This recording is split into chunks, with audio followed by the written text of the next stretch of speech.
அனைவருக்கும் வணக்கம். என் லைஃப்ல இந்த மாதிரி ஒரு பெயின்ஃபுல்லான ஒரு சிச்சுவேஷனை நான் ஃபேஸ் பண்ணதே கிடையாது. மனசு முழுக்க வலி வலி மட்டும்தான். இந்த சுற்றுப்பயணத்தில் என்னென்ன மக்கள் பார்க்க வராங்க, அதுக்கு ஒரே ஒரு காரணம் தான், அவங்க என் மேலே வச்சிருக்கிற அன்பும் பாசம். அந்த அன்புக்கும் பாசத்துக்கும் நான் எப்பவும் கடமைப்பட்டிருக்கிறேன். அதனால தான் இந்த சுற்றுப்பயணத்தில் மற்ற எல்லா விஷயங்களையும் தாண்டி மக்களுடைய சேஃப்டி, அதில் எந்த காம்ப்ரமைஸும் பண்ணிடக்கூடாதுன்றதுக்காக தான் அது என் மனசில் ரொம்ப ஆழமாக இருக்கும் அந்த எண்ணம்.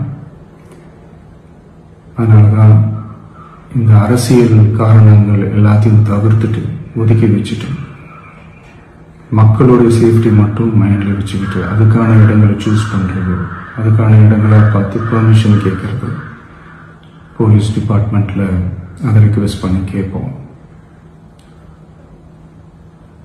ஆனால் நடக்கக்கூடாதது நடந்துருச்சு. நான் மனுஷன் தானே. அந்த நேரத்தில் அத்தனை பேர் பாதிக்கப்பட்டு இருக்கும்போது எப்படி அந்த ஊரை விட்டுட்டு என்னால் கிளம்பி வர முடியும்?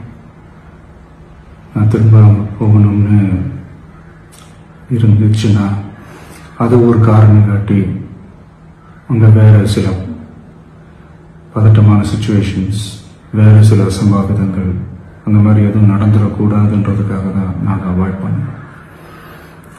இந்த நேரத்தில் சொந்தங்களை இழந்து தவிக்கிற இத்தனை குடும்பங்களுக்கும் என்னுடைய ஆழ்ந்த இரங்கலை தெரிவிச்சுக்கிறேன். எனக்கு தெரியும், என்ன சொன்னாலும் இது ஈடையாகாதுன்னு எனக்கு தெரியும். ஹாஸ்பிட்டலில் ட்ரீட் பண்ணிட்டு இருக்கிற எல்லாருமே சீக்கிரமாக க்யூர் ஆகி வரணுன்றதை இந்த நேரத்தில் நான் வேண்டிக்கிறேன்.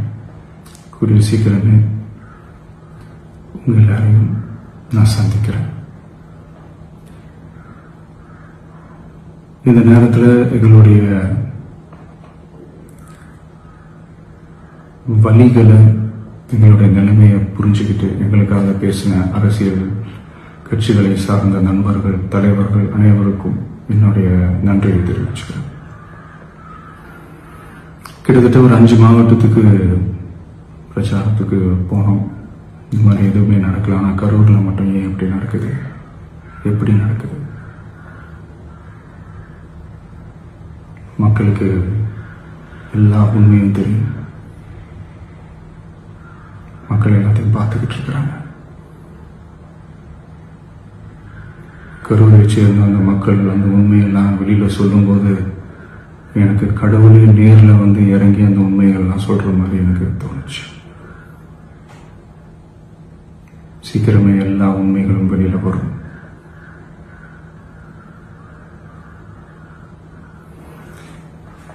எங்களுக்கு தரப்பட்ட இடத்துல நாங்கள் போய் அந்த ஸ்பாட்ல நின்று நாங்கள் பேசிட்டு வந்தோம். அதை தாண்டி எந்த தவறும் எங்கள் சைடில் நாங்கள் எதுவுமே செய்யலை. பட் இருந்தாலும் எங்கள் கட்சியை சேர்ந்த நிர்வாகிகள், தோழர்கள் மேலே எஃப்ஐஆர், அது மட்டும் இல்லை சோஷியல் மீடியாவை சேர்ந்த நண்பர்கள், தோழர்கள் அவங்க மேலே எஃப்ஐஆர்லாம் போட்டு இப்போ பிடிச்சிட்டு இருக்கிறாங்க.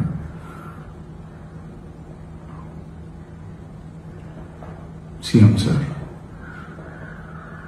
உங்களுக்கு ஏதாவது இந்த பழி வாங்கணும் அப்படின்ற எண்ணம் ஏதாவது இருந்துச்சுன்னா என்ன வேணாலும் பண்ணுங்க. அவங்க மேல கை வைக்காதீங்க. நான் ஒன்று வீட்டில் இருப்பேன், இல்லை நான் ஆஃபீஸில் இருப்பேன். என்ன வேணாலும் செய்யுங்க. நண்பர்களே, தோழர்களே, நம்மளோட அரசியல் பயணம் இன்னும் ஸ்ட்ராங்கரா, இன்னும் தைரியத்தோட கண்டினியூ ஆகும்.